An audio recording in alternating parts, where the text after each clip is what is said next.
Aí eu queria entrar na Constituinte, porque a Justiça Federal, ela vai fazer um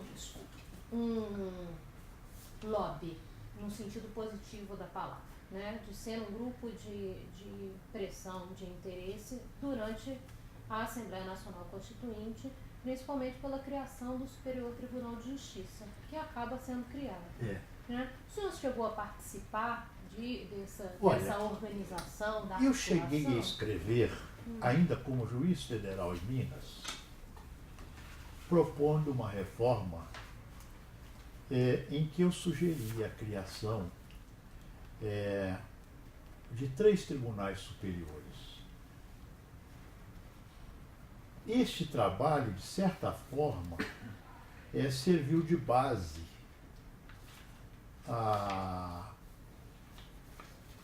ao trabalho da Assembleia Nacional Constituinte. Isso me foi dito pelo Sepúlveda Pertence. Porque o Sarney não, foi o Sarney, ele designou uma comissão chamada de notáveis, lembram-se? Isso, sim. E presidida pelo senador Afonso Arinos. E o Pertence era um dos integrantes. Isso. E ao Pertence coube justamente essa parte do judiciário. Então, ele dizia, daquele jeitão prático dele, ele diz o seguinte: o Carlos Mário, lá em Minas eu sou Carlos Mário, viu? Da mesma forma que ele é José Paulo. Aqui é que eu virei Veloso. E aqui ele virou Sepúlveda Pertence. Mas então ele diz o seguinte: você propõe 3 tribunais. Então, eu proponho um só, com os 3 dentro. Que aí o chefe da garagem é um só, não vai ter só um assessor, não vai ter um punhado de assessores. Então, você tem razão, Pedro, isso mesmo. Agora, o STJ, que eu propus, quer dizer, os 3 no STJ, que estão na ideia original, é um pouco diferente. Porque o STJ, então, ele tem 3 seções: direito público, direito privado, direito penal, previdenciário. Mas acontece que só tem uma corte especial, só tem um órgão especial. Sim. Quando cada seção devia ter autonomia. Isso é importante, porque cada seção decidiria a matéria constitucional, que tem que ser por maioria absoluta de todos os membros do tribunal, ou do órgão especial. Então, a seção de direito público teria autonomia, Sim. A seção de direito privado teria autonomia, a seção de direito penal e previdenciário, eles puseram também, teria autonomia. Quer dizer, seria muito mais ágil. Sim, entendi. Então, ficou a ideia original de um tribunal superior, de 3 tribunais superiores dentro de um só tribunal, porém não deram às seções a autonomia que seria necessário para tornar mais ágil o tribunal. Ele foi imaginado, o STJ, ele foi imaginado, participei também dessa imaginação, né, dessa criação, em termos de ideia, pensando na Corte de Cassação italiana e pensando na Corte de Cassação francesa. Porque a Corte de Cassação italiana, ela tem cerca de 300 conselheiros. Uau! A Cassação italiana. E a Cassação francesa tem 100 e tantos conselheiros.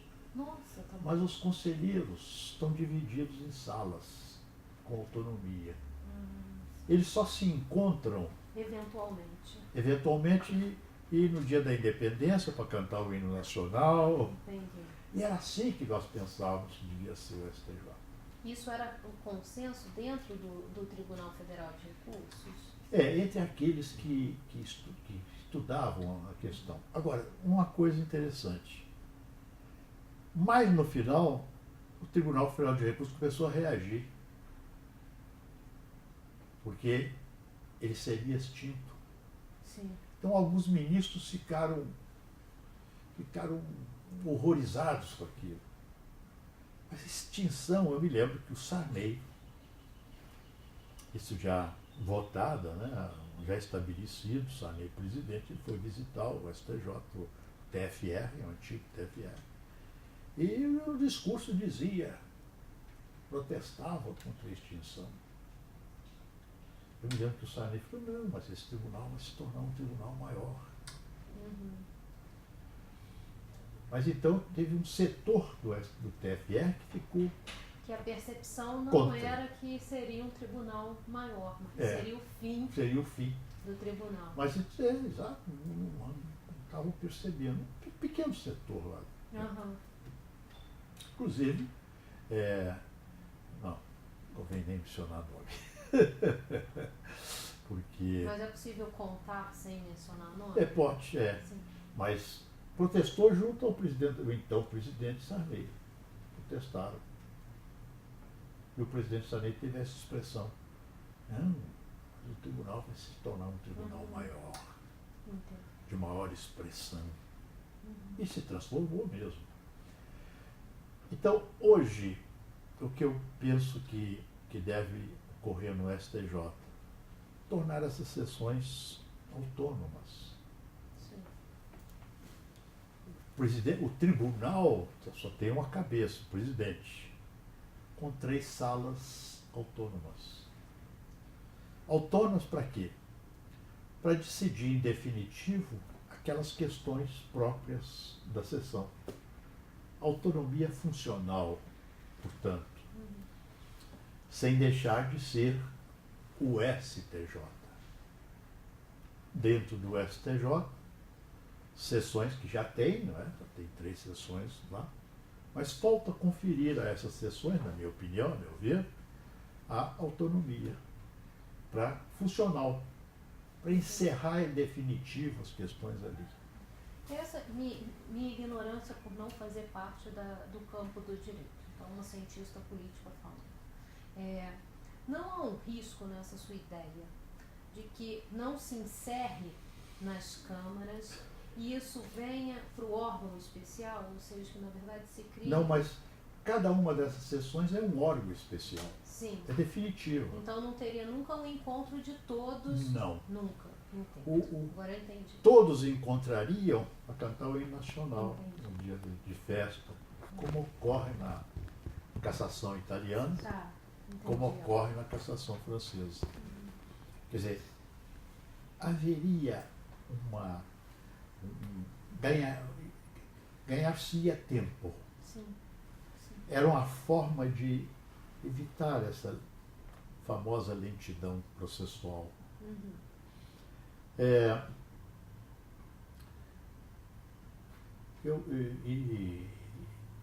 E essas sessões podiam se expandir.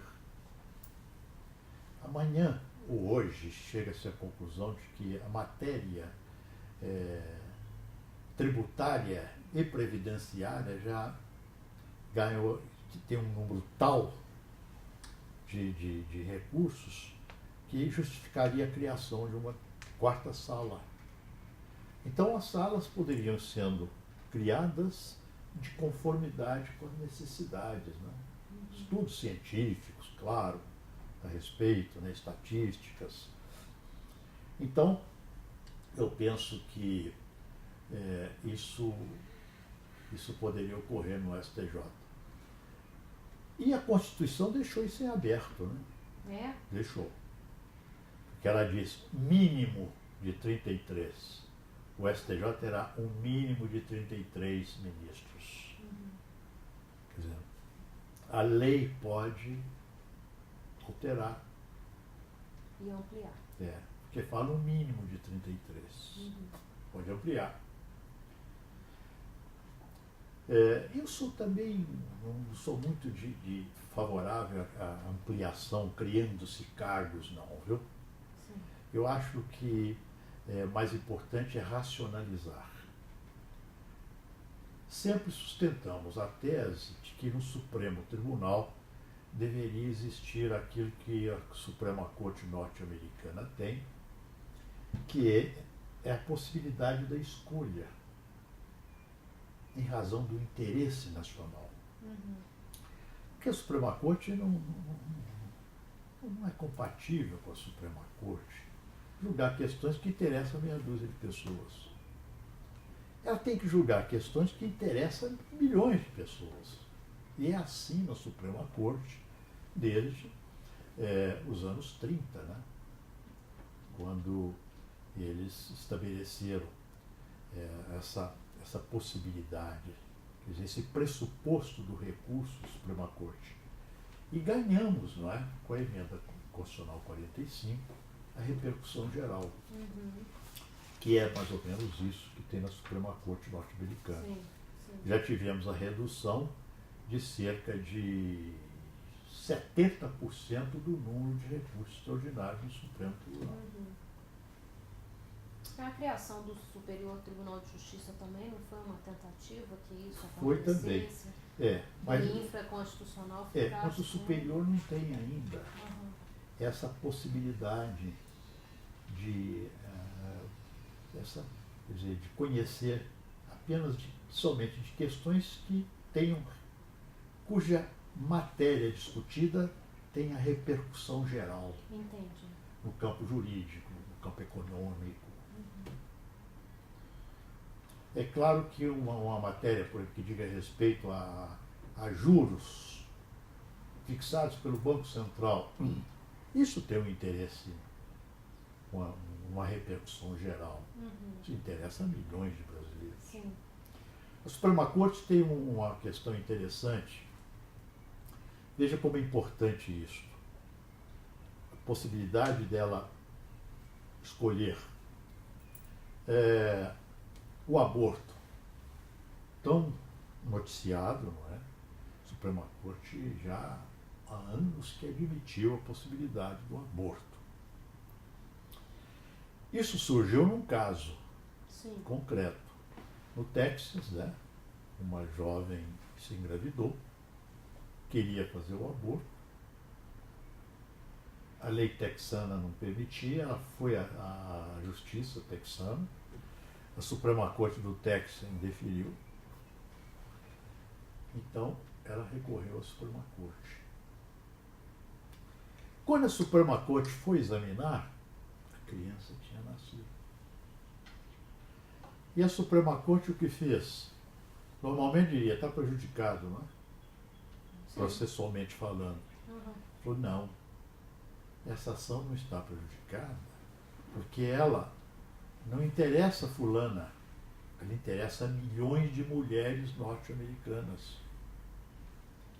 Então ela é uma class action, uma ação coletiva. E conheceu e decidiu pela inconstitucionalidade da lei do Texas, que proíbe o aborto, no sentido de que o aborto pode sim ser feito, a mulher é dona do seu corpo até um certo período da gestação. Uma repercussão imensa no mundo, né? Que o nosso Supremo agora está até examinando, né? E se inspirando. Só conseguiu isso por quê? Porque a Suprema Corte tinha essa faculdade, né, de escolher. Agora, tem uma questão filosófica, né? Porque o que definir o que é coletivo? Ou seja, a Suprema Corte ali americana, ela também poderia ter tomado a decisão de que isso era uma questão que só dizia respeito àquela mulher. O senhor concorda comigo? Sim. E que eu concordo com o senhor, nesse momento, quando toma a decisão que é coletivo, a pergunta é o que faz um grupo de indivíduos, os juízes, num determinado momento, optarem isso é coletivo e não, isso não é coletivo. É que a Corte Suprema ela é muito atenta ao que a sociedade americana está pensando. Se a gente trouxer para o Brasil, também é a mesma coisa? Ou seja, Não, quais são pode os ser. temas de repercussão Pode ser. geral? É, Né? pode ser. Que a Agora, veja gente- só, é que nós latinos, Uhum. nós gostamos muito de fazer lei. Nós gostamos muito de fazer emenda constitucional. Isso é do latino, não é do brasileiro não. Latino é assim. Os latinos são assim. Uhum. Já os anglo-saxões, os ingleses, os americanos principalmente, eles principalmente, aliás, vamos situar anglo-americanos, anglo-saxões, né? Menos a Alemanha, que a Alemanha também é romanística, o sistema é romanístico germânico, eles têm muito do romano, os alemães. Bom,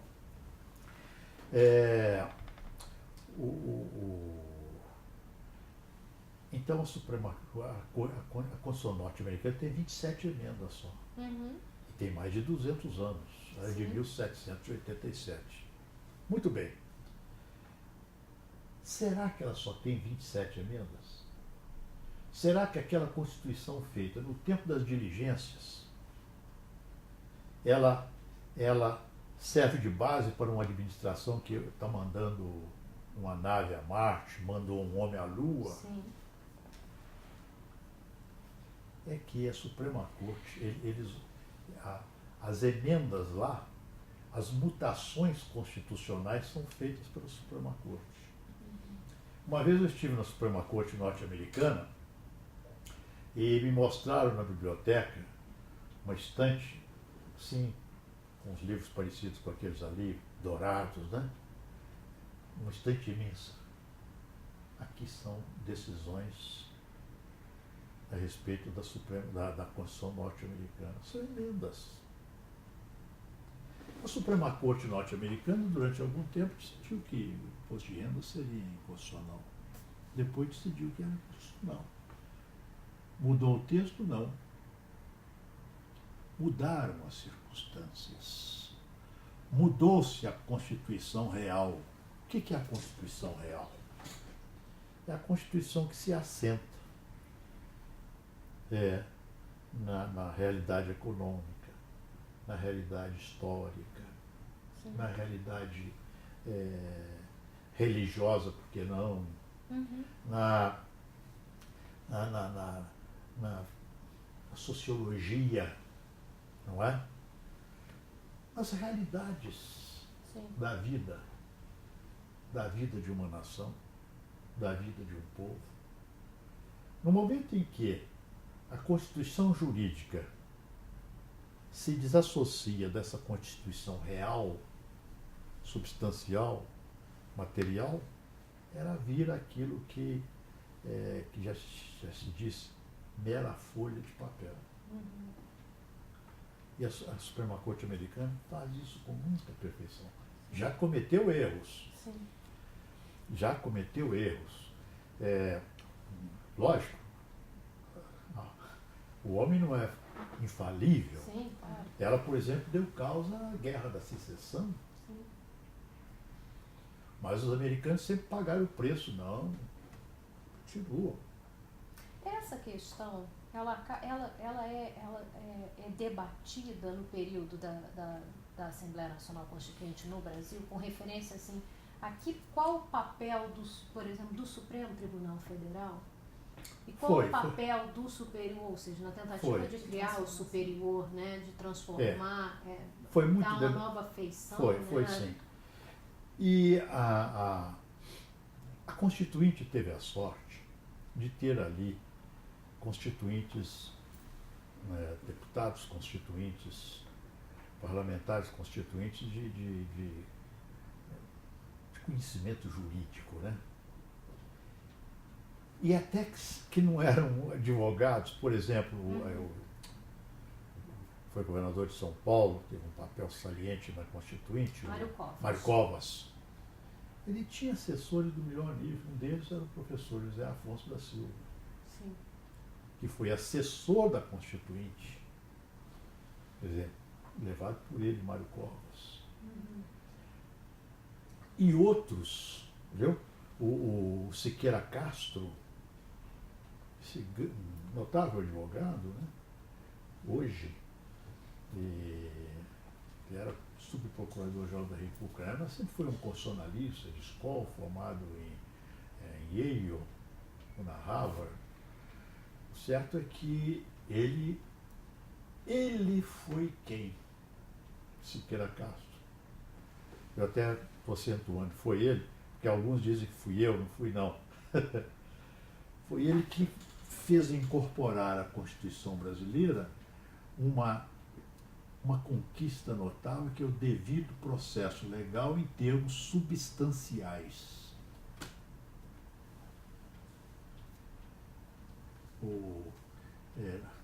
Isso tem consequências assim. A lei tem que obedecer ao princípio da razoabilidade, tem que obedecer ao princípio da proporcionalidade, senão ela é inconstitucional. Sim. E se ela é escancaradamente injusta, da mesma forma. Devido processo legal e caráter substancial, que a Suprema Corte americana construiu no início do século XX. Desculpe interrompê-lo, mas o senhor participava desses debates? Como é que o senhor tentando participar de alguma forma, né, junto a constituintes amigos, né, por exemplo, o Bernardo Cabral, que era o relator geral, tive muitos encontros com ele. O Pimenta da Veiga. E o senhor levava demandas da Justiça Federal? Essas ideias, sim, mas isso já veio essa ideia do Superior Tribunal já veio da Comissão de Notáveis. Já teve o dedo do Pertence, na época, que integrava e era o Procurador-Geral da República. Então, eles receberam aquele prato pronto. Sim. Mas aquilo foi trabalhado muito lá, sabe? Muitas emendas. Realmente tive, então, essa participação junto a esses constituintes que eram pessoas da minha relação. O Bernardo. Bernardo Cabral, Pimenta da Veiga, o Mário Covas, através do professor José Afonso da Silva. Sim. Porque eu não tinha amizade com o Mário Covas, senão admiração, sempre o admirei muito. Então, o Zé Afonso era assessor dele, o Siqueira Castro se comunicava muito com o Zé Afonso também. Então foi aliás, eu costumo dizer que essa Constituição é a mais democrática das Constituições que tivemos. Você chegava um dia lá, estava índio dançando, as propostas. No outro dia eram sindicalistas, sindicatos, na rua, fazendo até arruaça lá dentro, com reivindicações. No outro dia eram servidores públicos. Então houve realmente um debate. Os setores da sociedade, praticamente todos se manifestaram. Os juízes federais, inclusive, tem um livro que conta um pouco da manifestação dos juízes federais em prol da criação do STJ. Como é que foi isso? O senhor lembra desse dia? Bom, então eu retorno. Esse meu trabalho original era juiz federal, quando fizemos a proposta da criação desses tribunais que substituiriam, que sucederiam, seriam sucessores do antigo TFR. Exatamente o STJ. Só que falávamos em mais de um, né? E o Pertence falou, não, vamos juntar isso num tribunal só, fica mais barato. De fato. Mas se esqueceram de criar, de dar autonomias para salas, para sessões. E durante a Constituinte, o senhor se recorda de alguma movimentação em prol disso, desse projeto? Ou foi mais mesmo essa construção? Ele já tinha o prato, né? Claro. O Supremo da época ficou contra, né? Ficou muito contra. A criação do STJ.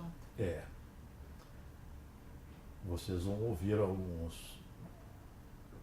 Quais eram os argumentos, ministro? Eles achavam que iria esvaziar o Supremo Tribunal. Né? O Nery estava lá nessa época, o Moreira Alves, mas quem? Acho que o Nery e Moreira Alves só. O Bronsave depois. Mas perderam a queda de braço, né? Perderam a queda de braço. Nesse sentido, os juízes federais eles conseguiram articular de maneira mais eficiente do que o Supremo. Mas não foi somente os juízes federais, não. Havia os advogados. Outros porque ramos do campo jurídico também. A favor do STJ. A OAB na época foi muito com o Márcio. Muito a forte. OAB com o Márcio. Quem é que era o presidente? Era o Márcio. Era o Márcio. Márcio Tomás Bastos, presidente do Conselho Federal. Com ele, Márcio Tomás Bastos. A ordem foi muito favorável, associações de advogados. Entendi. Por quê? Porque o Supremo, com 11 ministros, fazendo o trabalho do STJ e mais o dele, imaginem hoje se seria possível. Não é? Só que fizeram o STJ acertadamente, porém esqueceram de fazer outras de dotar o STJ de outros mecanismos. Por exemplo, hoje o STJ não aprecia matéria constitucional. Eu acho um erro. Como é um erro, certas competências do Supremo Tribunal Federal. Tipo? De direito comum. Sim. Olha, isso que o Supremo está fazendo agora, isso é arrasador. Está ótimo o comportamento do Supremo, eu acho. O senhor está falando do julgamento, Esse julgamento aí, chamado mensalão. Do mensalão. Mas o Supremo está parado já. Agosto, setembro, vai para outubro, parado. Quantas questões importantes, ações diretas de inconstitucionalidade, arguições de descumprimento de preceito fundamental, recursos extraordinários estão parados. Então, na minha opinião, o Superior Tribunal de Justiça faria o contencioso, também o contencioso constitucional.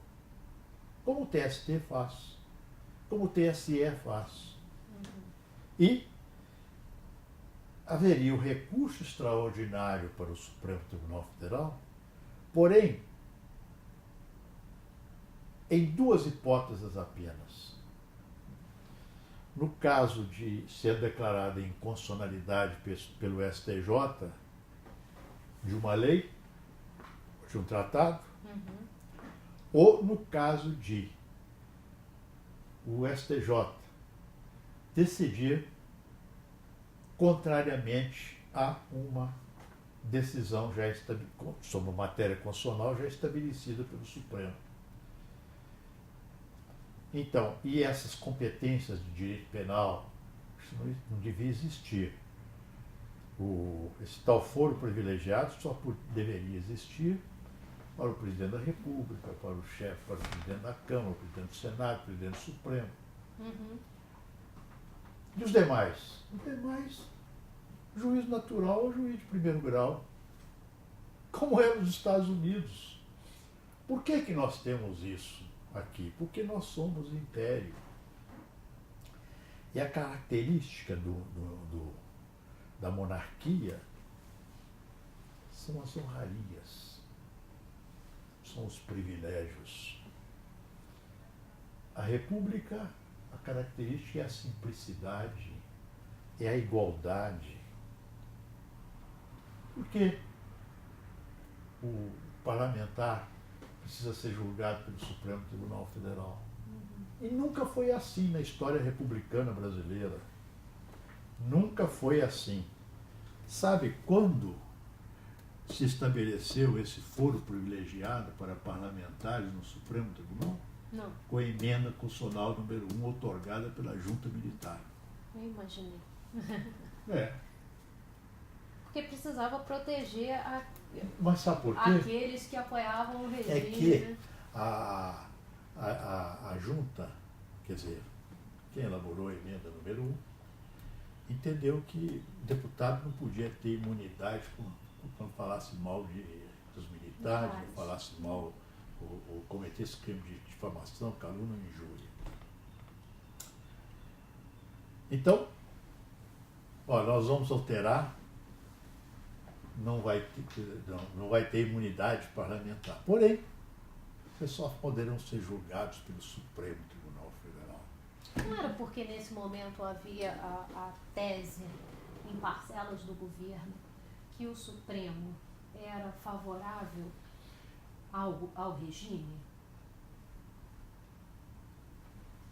Realmente havia quem pensasse assim, né? Porque a primeira instância, ela em muitos momentos, ela principalmente, mas não só, né? A Lei de Segurança Nacional não fala só sobre perseguição, fala sobre economia popular, tem outras questões que são importantes, corrupção, não é só a questão da oposição ao regime.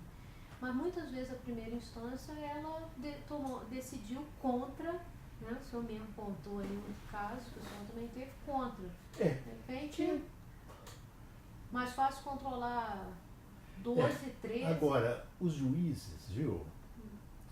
Eles tinham mais garantias no meu tempo, Sim, eu acho. O senhor acha? Acho. Como assim? Explique-se. Mesmo no regime militar. Explique-se.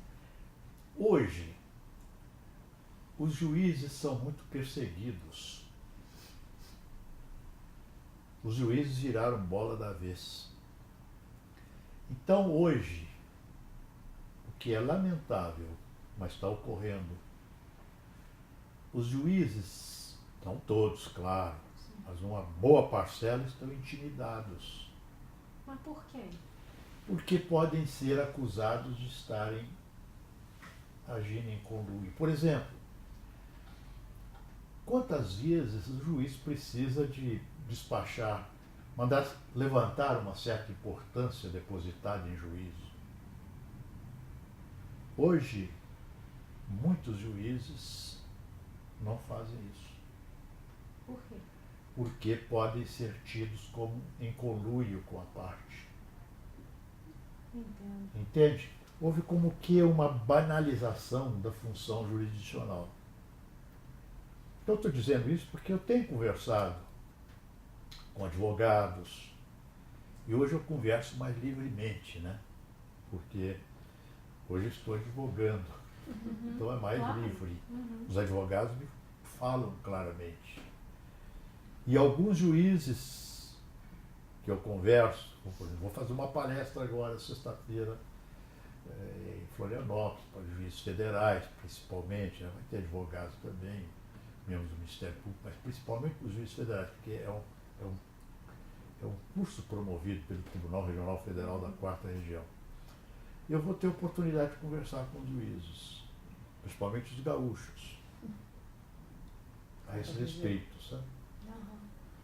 Mas alguns me dizem, como eu faço? Amanhã a imprensa noticia que eu estou vendido. Que é mais fácil decidir a favor da Fazenda, do governo. Eu acho o seguinte, então a divulgação intensa como tem hoje, ela tem seu lado positivo, mas tem seu lado negativo também, porque ela tira a aura. Eu nunca vi isso, os advogados discutindo os votos dos ministros nos jornais. Havia um respeito muito grande, né? A decisão judicial não se discute, cumpra-se. E eu sempre dizia, o que não impede a crítica científica, né?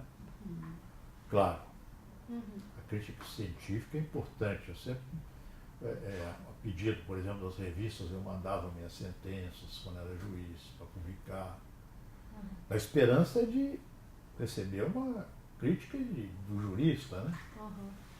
Não, esse entendimento...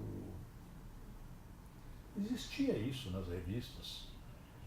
Comentava acordo, comentava, mas em termos jurídicos, técnicos. Mas revistas também do campo jurídico, É. né? Agora tem manifesto, né, contra de intelectuais, contra o que o Supremo está decidindo.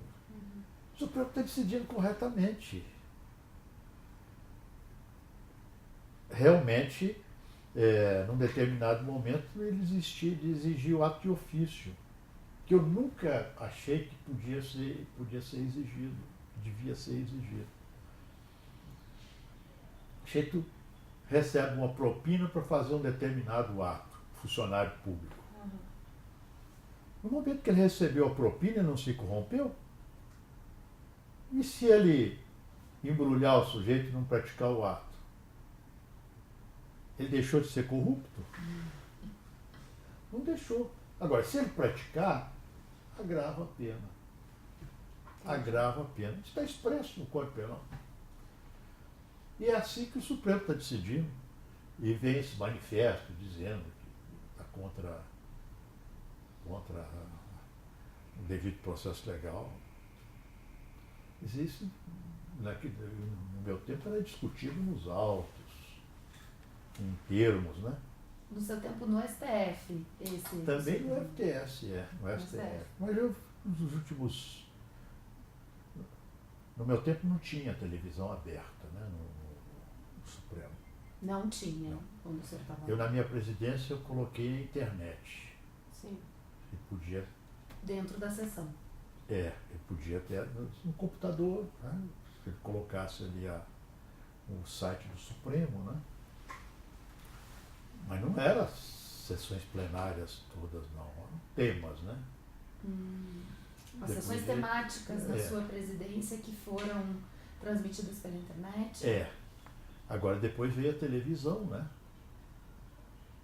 E aí a coisa, na minha opinião, banalizou.